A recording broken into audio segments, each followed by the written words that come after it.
is Berkshire Hathaway, right? Everybody knows this. This is Warren Buffett's company. It's massive, massive market capitalization, $452.1 billion. Sure. That's in the top 5 globally. Yes, definitely. And if you ask me, it's definitely one of the ones that is ripe for unbundling a lot of those businesses underneath there. Interesting that it has a price-earnings ratio of 20.73. Has never paid any dividends because Mr. Buffett doesn't believe in paying dividends because he thinks he's a better asset allocator.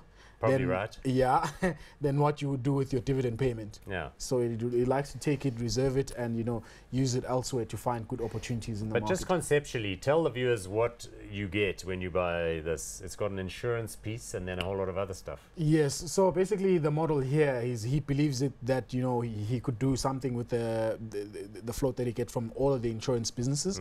So and then that's how the business basically started out, and then he used that float to invest in operating businesses, which in turn they've become bigger and bigger and more important in the so there are portfolio. Actual operating businesses like the railroad company and precision cast parts, all sorts of Seas industrial Candy, businesses. Yes. And then in addition to that, there's a portfolio of listed entities where he owns like a big chunk of Wells Fargo. The biggest one is Kraft Food. Yes, it's Wells Fargo, and basically every bank in the US, they own a big chunk of that.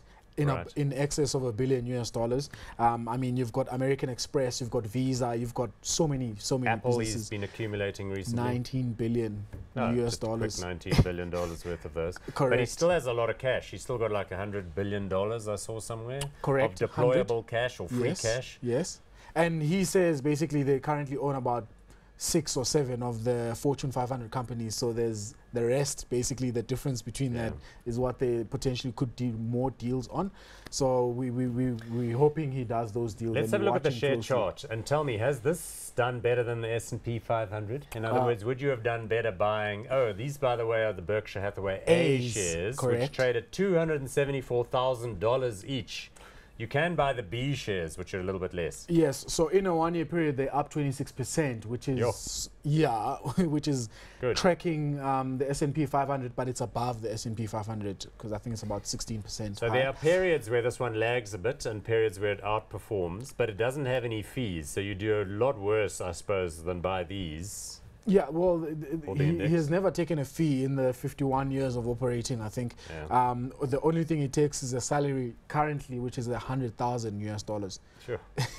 But he's, of course, one of the richest people in the world because he owns a big chunk of the stock himself. So yes, and these local type conglomerates companies can learn a lot from Berkshire by not taking a 2 fee. Thank you very much. Yes, because this is permanent capital. We're seeing that a lot. Listed hedge funds, effectively, with these very aggressive fee structures internally. And there's no downside there as the manager because this thing is perpetual capital. It's there. You're guaranteed. You can count your fees from now to the next 100 years into the future.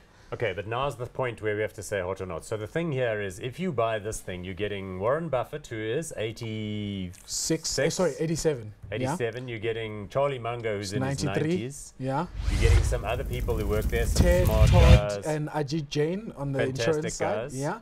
But the thing is, with this business is that, God forbid, whatever happens to Warren Buffett and Charlie Munger, yes, I mean, it's inevitable at this point. Hugh Hefner died this morning. One day we're going to wake up and find Warren Buffett, same thing happened to him.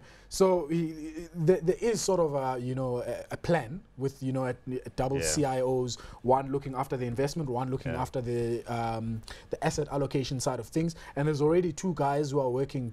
Prior they've been hedge fund managers before. I've already talked about them, Ted and Todd. Ted Coombs and Todd. I don't know what his surname is. Yes, and and those guys are already there. So in terms of succession planning, it's already happening. But they won't have his secret sauce.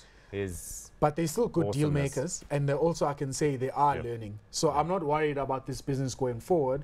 But the big problem is that for them, for it to move a needle, you have to make a big deal. Plus, is it not the case that you could buy them now, and if those guys retire or leave, yes, one way or the other. One way or the other. Yeah. It could get split up, and there could be a breaking up, unlocking of value as these various businesses get transacted with trade buyers in each silo. Well, you'd first have to have a shareholder that has a big a significant stake in the business to actually spearhead that. Yeah.